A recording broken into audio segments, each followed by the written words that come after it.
Writing, I was 68 years old when I learned that a grown child can forget his father long before the father is dead. The lesson came on a Thursday night from a photograph I was never supposed to see. I was lying in a recovery room at St. Team. Catherine's in Knoxville with 22 staples across my abdomen after emergency surgery for a ruptured intestinal blockage, still foggy from anesthesia, when my phone buzzed against the plastic tray beside my bed. I had texted my only son, Brandon, 6 hours earlier from the emergency room. They're taking me into surgery. Doctor says it can't wait.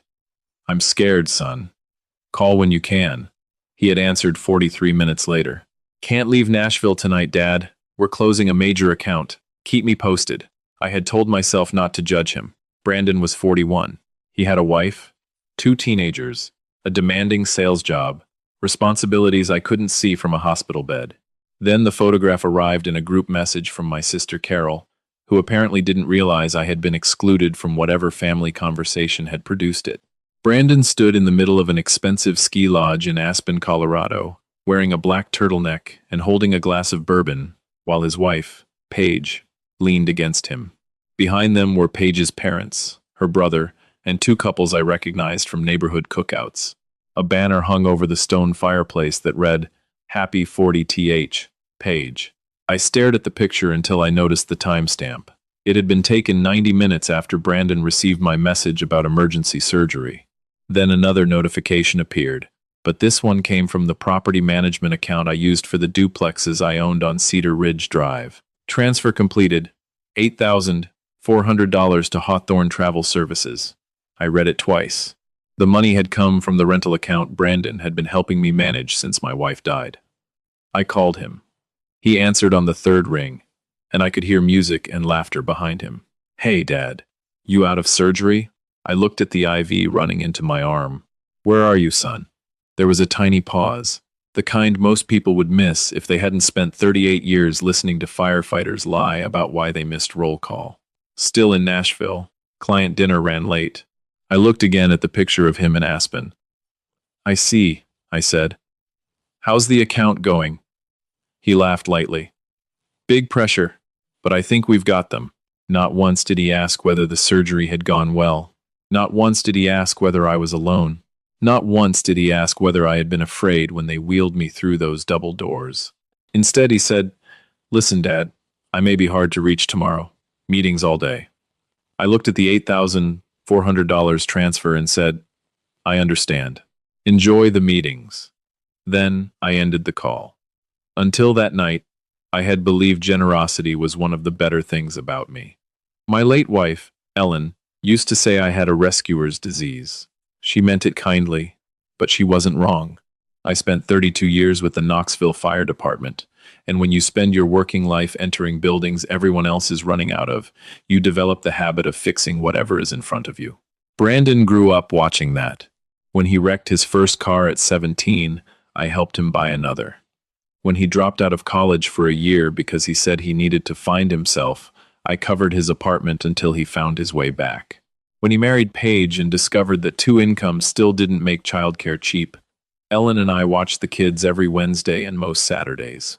When his commission job went through a bad year, I loaned him $12,000 and never mentioned repayment because he had a baby at home and pride in his throat. Ellen died of ovarian cancer 6 years before my hospital stay, and after that, helping Brandon became easier than sitting in a quiet house. I owned 2 small duplexes that Ellen and I had bought one at a time over 25 years. Nothing glamorous. 4 units total, all within 10 minutes of my home. The rent paid the taxes, repairs, insurance, and a little extra toward retirement. After I had knee surgery the previous winter, Brandon offered to take over the routine management. You've done enough, Dad, he told me. Let me handle something for you. He collected rent through the management app, met plumbers when pipes leaked, sent lease renewals, and deposited everything into a separate property account. I still received monthly statements, but because the account existed only for rentals, I mostly checked the ending balance, instead of reviewing every line. Brandon had access because he needed to pay vendors. For the first few months, nothing looked unusual. $160 to a locksmith, $400 to an HVAC company, $380 to a landscaper. Ordinary expenses. I trusted him because trust had been the operating system of our family. Now, lying awake in that hospital room, I opened the account and began scrolling backward. 1 month, 3 months, 6 months. The $8,400 transfer was not the first problem. There were smaller transfers I didn't recognize. $750 listed as appliance service. $920 marked emergency plumbing. A $1,180 vendor payment to a company called Ridgeway Home Solutions. I knew most contractors in that part of town, and I had never heard of Ridgeway. The charges were spaced carefully, rarely more than $1,000, always surrounded by legitimate expenses. That explained why I hadn't noticed them. The account had autopay for insurance and taxes, and the 4 rents kept enough money flowing through that a few $100s here and there disappeared into the noise. I did not feel stupid. I felt something worse. I felt the slow collapse of an assumption I had carried for 41 years, that if Brandon ever needed something from me, he would ask. At 2 in the morning, I downloaded 14 months of statements. At 3, I noticed that several vendor payments always occurred 2 or 3 days after rent deposits. At 4, I searched Ridgeway Home Solutions through the Tennessee Business Registry and found nothing under that exact name. At 5, a nurse named Evelyn came in to check my blood pressure. She was probably 50, with silver beginning at her temples and the calm voice of someone who had seen every kind of family show up in a hospital and every kind fail to show up. She glanced at my phone and said, "You need sleep." I told her I knew. She adjusted the blanket over my feet, then asked the question my son had not asked. "Are you doing okay, emotionally?" Surgery like that scares people. I looked away because my eyes suddenly burned. "I thought I was going to die before they got me upstairs," I said. She nodded once. "That's a hard thing to go through alone." I almost defended Brandon out of habit. I almost said he was working. Instead, I looked at the photograph from Aspen and said nothing. The next morning, I called 2 people. The first was my attorney, Denise Carter, who had handled Ellen's estate and the purchase of my second duplex. I told her I was in the hospital, that I was stable, and that I needed help reviewing authority connected to my rental properties. I did not tell her my son was stealing from me. I did not yet know that. I gave her facts. Brandon had management access. There were transfers I did not recognize. One large transfer had been made while I was undergoing emergency surgery. Denise said, "First question. Does Brandon own any interest in those properties?" "No." "Is he on the bank account as a joint owner?" "Authorized manager only." "Does he have power of attorney?" "No." "Good," she said. "Then we don't dramatize this. We document it." Those words steadied me. We don't dramatize this. We document it. She instructed me to call the bank's fraud department, remove Brandon's transaction authority temporarily, preserve all statements, and avoid accusing anyone until we understood what the charges were. The second call was to one of my tenants, a woman named Marcia Bell, who had rented the downstairs unit at Cedar Ridge for 8 years. I told her I was reviewing property records and asked whether Brandon had changed anything about how she paid rent. There was a silence. "Mr. Harlan, I thought you knew." My stomach tightened. "Knew what?" She told me Brandon had raised her rent by $150 6 months earlier, saying insurance costs had increased. My leases showed no such increase. "How have you been paying the extra?" I asked. She said Brandon told her to send the increase separately through a payment app because he was keeping supplemental fees out of the main ledger. I asked her to send screenshots. Then I called the upstairs tenant. Same story. Then the 2 tenants at my other duplex. 3 had been paying extra monthly amounts directly to Brandon. The 4th had refused and received 2 threatening emails claiming I was considering non-renewal because she was difficult. By noon, Denise had her assistant organizing the documents. By 1, the bank confirmed something else. Ridgeway Home Solutions was tied to an electronic payment profile whose receiving account belonged to Brandon Harlan. My son had created a vendor label inside the property system and paid himself as though he were a contractor. The amount over 11 months was not life-destroying money. It was $16,730 in false vendor payments and unauthorized rent surcharges, plus the $8,400 Aspen transfer, $25,130. I had spent more than that replacing a roof once. Yet I stared at that number as though it had been carved into the wall, because each transaction represented a moment when Brandon had been given a choice. Ask Dad. Tell Dad. Pay it back. Stop. He had chosen differently every time. That afternoon, Paige finally called me. For one foolish second, I thought she was calling because she had heard about the surgery and wanted to ask if I was okay. Instead, she said, "George, Brandon says you froze the property card. We have a hotel balance due tomorrow, and this is putting us in an impossible position." I let the silence sit. Then I asked, "Paige, do you know where I am?" "Of course I do. The hospital. Do you know why?" Another pause. "Brandon said you had some kind of stomach thing." I looked at the staples beneath my gown. "Emergency surgery." "Right, and we're glad you're okay."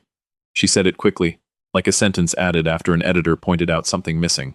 Then she continued, "But can you turn the account back on until we get home?" I asked her whether she knew the Aspen trip had been paid from my rental account. Her voice changed. "Brandon told me the rental income was partly his, because he's been managing everything." "Did he tell you the properties were partly his?" "He said they basically would be someday." There it was. Not ownership. Expectation. Not permission. Entitlement dressed as inevitability. I said, "The account stays frozen." She became angry and said I was embarrassing them in front of her family. I looked through the hospital window at a gray Tennessee sky and answered, "Paige, I'm not in Colorado. Whatever embarrassment you're experiencing, I didn't bring it there." Then I ended the call. Brandon came home 3 days later. I was discharged that same afternoon with instructions not to lift more than 10 pounds, not to drive for a week, and to call immediately if I developed fever or severe pain. Carol took me home and stayed the night. At 7:12 the next morning, Brandon pulled into my driveway in Paige's SUV and came through the front door without knocking, using the key I had given him years earlier. He looked exhausted, furious, and somehow still surprised that consequences could exist when I had not announced them in advance. "What are you doing?" he demanded before he had even removed his coat. I was sitting at the kitchen table with coffee, my medication schedule, and a folder Denise had prepared. I said, "Morning, son." He pointed at the folder. "Don't do that calm thing with me. You froze accounts, changed property access, and the tenants are saying some lawyer contacted them. My lawyer contacted them to verify payments. You made me look like a criminal." "Did she say you were a criminal?" "That's not the point." I waited. He paced once across the kitchen, then said, "That Aspen trip was Paige's 40th birthday. Her parents have talked about it for years. I was going to put the money back." "From where?" He stopped. "My bonus." "When does that arrive?" "March."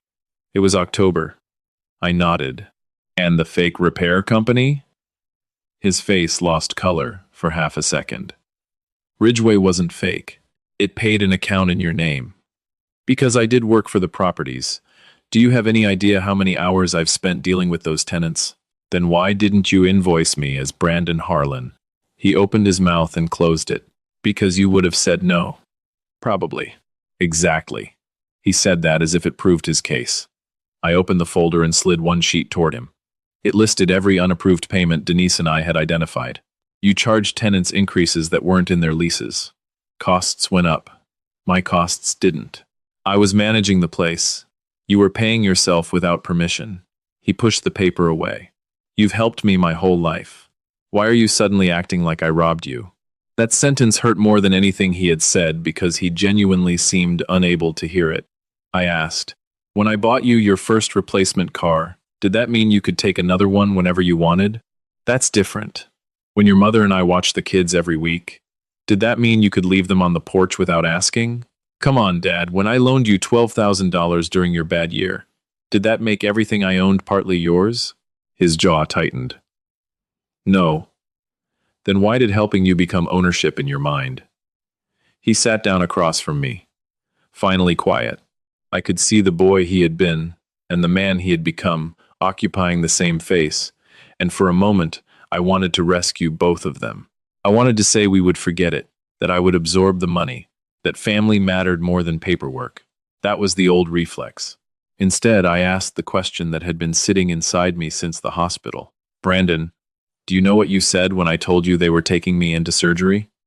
He frowned. I told you I couldn't get away. No. You told me you were in Nashville. His eyes dropped. I panicked. You were standing in Aspen. Paige's family had already paid for flights. Everything was booked. I didn't ask why you went. I asked why you lied. He rubbed both hands over his face. Because I knew how it would look. How did it look? He didn't answer. I'll tell you how it looked to me. I was lying in a hospital bed wondering whether I would wake up from anesthesia, and my son knew. You chose not to come. That was your decision to make. But you also chose to lie so you wouldn't have to live with the decision honestly. He stared at the table. Then I said, and when the card stopped working, you called me twice that day. Do you remember what you asked? He said nothing. You asked why the account was frozen. You asked whether I could fix it. You asked whether the hotel would get paid. You never asked how the surgery went. His face changed then. Not dramatically, but enough. For the first time since he entered the house, the anger lost some of its structure. Dad. I shook my head. The money can be replaced. Do you understand that? $25,000 will not ruin my retirement. What I can't replace is the moment I realized my son remembered my bank account before he remembered me. Denise advised me against turning a family failure into a public spectacle, and I agreed. I did not call Brandon's employer. I did not post anything online. I did not send photographs from Aspen to his coworkers. I did not threaten criminal charges as leverage. We simply corrected what belonged to me. Brandon's access to the rental account ended. The tenants received new written instructions and refunds for every unauthorized surcharge, which I paid immediately and added to the amount Brandon owed me. The false vendor profile was removed. A professional property manager took over for a modest monthly fee. Brandon signed a repayment agreement prepared by Denise after she explained, in language even anger could not distort, that I had sufficient documentation to pursue the matter formally if he refused. He signed. His first payment was $600. The second arrived late. The third arrived on time. The Aspen transfer created a problem I had not anticipated, but I did not need to create the consequence. Brandon had told Paige's parents that the rental business was partly his and that he was receiving management income from it. Paige had apparently repeated versions of that story for years. Her parents had believed Brandon was helping finance their daughter's birthday with money he had earned. When Paige finally learned how the account actually worked, their marriage cracked along a fault line that had already been there. She called me once to apologize. Not for Aspen. Not exactly. She said, I should have asked questions when he said the properties were basically his. I answered, yes. She started explaining how Brandon always talked about the duplexes as if they were his future. I stopped her gently. Paige, you don't owe me a defense of your marriage. You only owe yourself the truth about it. She went quiet, then asked, Are you feeling better? It was the first time she had asked without needing something in the next sentence. I told her I was healing. Brandon's workplace trouble came later and had nothing to do with me. His company required him to disclose outside financial interests because he handled commercial accounts. During an internal review, unrelated to my situation, someone found that he had listed property management company as secondary income, even though no such company existed. His employer asked questions. Brandon called me in a panic and asked whether I would confirm that he managed my rentals professionally. I said, You did manage them. He relaxed until I continued. But I won't call unauthorized withdrawals professional income. He became angry again. You could help me here. I said, I am helping you. I'm refusing to help you build another lie. He survived the review but lost eligibility for a promotion and was placed under closer supervision for a year. When he accused me of costing him the position, I asked, Did I fill out your disclosure form? He said no. Did I tell you to describe my property as your business? No. Then that consequence belongs to you. He hung up. For 2 months, we barely spoke. By Christmas, I had recovered enough to return to the small woodworking shop behind my house. I had built it after retirement because Ellen said a man who had spent 3 decades being useful to strangers should learn how to make things slowly for himself. Brandon used to help me there when he was a teenager. He hated sanding but loved the table saw. One Saturday in January, almost 4 months after Aspen, I heard a truck outside and saw him standing in the doorway carrying 2 cups of coffee. He looked thinner, less polished. "Can I come in?" he asked. I nodded. He set 1 cup beside my workbench and looked around at the old clamps, cedar boards, and photographs of Ellen taped near the tool cabinet. For several minutes, we talked about nothing important. The Titans, weather, a loose hinge on his garage door. Then he said, "Paige and I started counseling." I waited. "She says I made everything sound like it was already mine." "You did." He nodded. I think I believed it. That was the first honest sentence I had heard from him in months. He told me that whenever I helped him, he had initially felt grateful, but over time, gratitude became expectation. The truck I had loaned him years before felt like his truck. The money I had lent him felt like family money. Managing the duplexes felt, in his mind, like earning ownership. And when Mom died, he said, "I guess I started thinking eventually all of it would come to me anyway." I put down the sanding block in my hand. Eventually is a dangerous word when the person who owns something is still alive. He winced. "I know." Then he looked at me and said, "I'm sorry I wasn't there." I had imagined that apology many times, and in most versions I gave some wise fatherly speech. Instead, I asked, "Why weren't you?" He took a long breath. "Because I wanted Paige's birthday weekend more than I wanted to face the possibility that you were really sick. And I told myself you'd be okay because that made it easier to stay."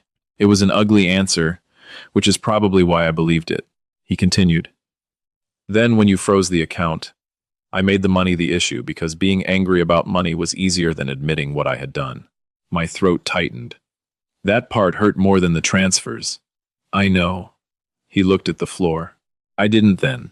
We stood there in the quiet shop, father and son, surrounded by things that could only be built correctly if you measured before cutting. Finally, I said, "I love you, Brandon. That hasn't changed." He nodded, eyes wet. "But loving you doesn't mean giving you access to everything I have." I understand. And forgiveness does not mean pretending nothing happened. I understand that too. I handed him a scrap of walnut and pointed toward the sander. "Then start with that edge. You always were terrible at sanding." He laughed once, quietly, and went to work. A year later, Brandon had repaid a little more than half of what he owed. I never accelerated the payments when he struggled, and I never erased them when he did well.